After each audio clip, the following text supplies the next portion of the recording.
নমস্কার বন্ধুরা, আজকে আমি বানাবো পেঁয়াজের পরোটা। সবার থেকে এখানে আটা আর ময়দা দুটো একসাথে দেখো একটু নুন দিয়ে মেখে নিয়েছি। এখানে 1 কাপের মতো আটা নিয়েছি, 1 কাপ ময়দা নিয়েছি, আর অন্যদিকে নিয়ে নিয়েছি দেখো কুচনো পেঁয়াজ। যেহেতু পেঁয়াজের পরোটা বানাবো, পেঁয়াজের ভাগটা একটু বেশি লাগবে। অন্যদিকে কড়াইতে সর্ষের তেল দিয়ে দেব। তেলটাকে একটু গরম করে নিতে হবে। তারপরে এই যে আগের থেকে আমি পেঁয়াজগুলো কেটে রেখেছিলাম, কেটে রাখা পেঁয়াজগুলো দিয়ে দেব। এখানে বেশ অনেকটাই পেঁয়াজ নিয়েছি, যেহেতু পুরটা একটু বেশি করে দেব তাই দেখো পেঁয়াজের ভাগটা একটু বেশি লাগবে। এবার একটু নাড়াচাড়া করে পেঁয়াজগুলোকে একটু ভেজে নিতে হবে। চুলার আঁচটাকে বাড়িয়ে কিছু সময় ধরে আমি পেঁয়াজটাকে একটু ভাজা ভাজা করে নেব। এই পর্যায়ে কিন্তু কোনো নুন আমি দেব না, নুন দিলে পেঁয়াজ থেকে জল ছেড়ে আসবে। কিছুক্ষণ এভাবেই নাড়াচাড়া করে একটু ভেজে নেব। কিছুক্ষণ পর পেঁয়াজে যখন জলটা শুকিয়ে যাবে, এই পর্যায়ে আমি দিয়ে দেব পরিমাণ মতো নুন, আর এখানে দেব 1/2 চামচের থেকেও কম জিরের গুঁড়ো। একটু ঝাল ঝাল খেতে হবে তাই এখানে দিয়ে দিলাম কুচনো লঙ্কা। দেব 1/2 চামচের মতো হলুদের গুঁড়ো, আর কালারটা যাতে একটু সুন্দর হয় সেই কারণে এখানে আমি দিয়ে দিলাম কাশ্মীরি লঙ্কার গুঁড়ো। এতে করে কালারটাও খুব সুন্দর হবে আর খুব বেশি ঝাল হবে না। এবার আবারও নাড়াচাড়া করে পেঁয়াজটাকে একটু ভাজা ভাজা করে নিতে হবে। কিছুক্ষণ এভাবেই আমি নাড়াচাড়া করে পেঁয়াজটাকে একটু ভাজা ভাজা করে নেব, তবে খুব বেশি পেঁয়াজটাকে গলিয়ে ফেলবো না। কিছুক্ষণ এভাবেই নাড়াচাড়া করে নিয়ে পেঁয়াজটা দেখো বেশ ভাজা ভাজা হয়ে গেছে। এরপর এখানে আমি দিয়ে দেব কারি পাতা। তোমরা কারি পাতার পরিবর্তে ধনে পাতাও দিতে পারো। এখানে কারি পাতাগুলো দিয়ে দিয়েছি, দিয়ে আবারও কিছু সময় ধরে নাড়াচাড়া করে পেঁয়াজগুলো একটু ভাজা ভাজা করে নিয়েছি। পেঁয়াজগুলো যখন ভাজা ভাজা হয়ে যাবে, এরপর এখানে আমি দিয়ে দেব 1 প্যাকেট ম্যাগি মশলা। এই ম্যাগি মশলাটা দেওয়ার ফলে এই পরোটাটা খেতে স্বাদ যেন আরও দ্বিগুণ বেড়ে যাবে। আবার একটু নাড়াচাড়া করে এই ম্যাগি মশলাটাকে আমি মিশিয়ে নেব।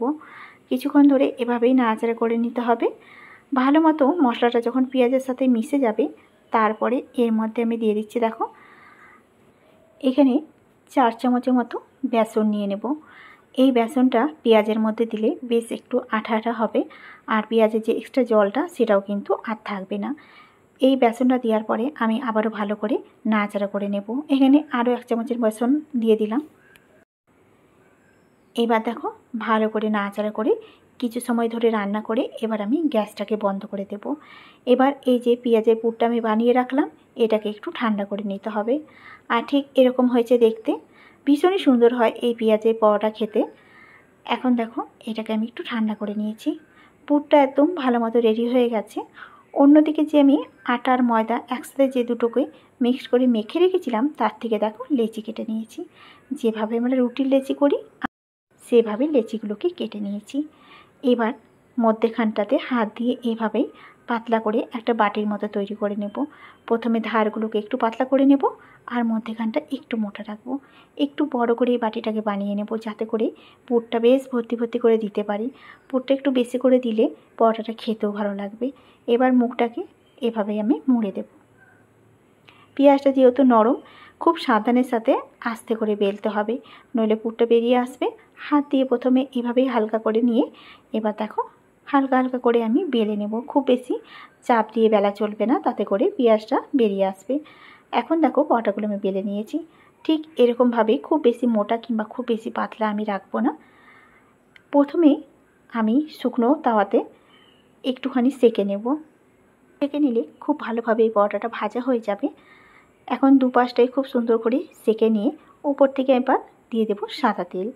সাদা তেল দিয়ে ভালো মতো করে মচমচে করে এই পরোটাটাকে ভেজে নিতে হবে। উপরটা বেশ মচমচে হবে আর ভেতরটা নরম। যেহেতু পেঁয়াজ দেওয়া আছে, বেশ ভেতরটা নরম আর জুসি হবে, খেতে ভীষণই সুন্দর লাগবে। চায়ের সাথেও খাওয়া যেতে পারে এরকম গরম গরম পরোটা, কিংবা সস দিয়েও। আবার কিন্তু শুধুও খাওয়া যাবে। যেহেতু পুরটা খুব সুন্দরভাবেই আগের থেকে রেডি করে নেওয়া হয়েছে, তাই এই পরোটাটা খেতে কিছু প্রয়োজনই হয় না। তো চলো, তৈরি হয়ে গেল আজকের রেসিপি পেঁয়াজের পরোটা। আজকের রেসিপি তোমাদের কাছে কেমন লেগেছে অবশ্যই কমেন্ট করে জানাবে। আর আমার এই রান্নার রেসিপিগুলো যদি তোমাদের কাছে ভালো লেগে থাকে, চ্যানেলটিকে সাবস্ক্রাইব করার অনুরোধ রইল। আজকের মতো রান্না এ পর্যন্তই।